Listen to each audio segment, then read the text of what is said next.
اب کسی کے ذہن میں آئے کہ جناب اسلامی بینک بھی تو ہے جو اسلامی کھڑکی کھول کر بیٹھے ہیں، جن کا کہنا یہ ہے کہ جناب ہم اسلامی بینکاری کر رہے ہیں، تو معذرت کے ساتھ یہ حیلہ ہے دور جدید کا، اور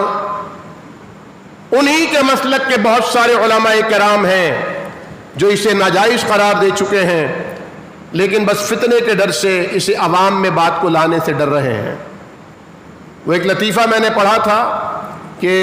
امی نے کہا بیٹا زرینہ سے شادی نہ کرنا، امجد سے اس کی امی نے کہا زرینہ سے شادی نہ کرنا، امجد نے زرینہ کا نام بدل کر جمیلہ رکھ لیا اور نکاح کر لیا، ماں کی نافرمانی بھی نہیں ہوئی اور محبت کا عہد بھی نہیں ٹوٹا۔ تو نام بدل لینے سے، ہاتھ میں تسبیح پکڑ لینے سے کوئی چیز اسلامی نہیں ہوتی جب تک اس کی روح کو اسلامی نہ بنایا جائے، جب تک وہ شرائط کے اعتبار سے بے اور شرع کے جو قضاء کے فیصلے ہیں اللہ کے حبیب صلی اللہ علیہ وسلم نے بیان کیے ہیں ان کے ماتحت نہ آ جائے۔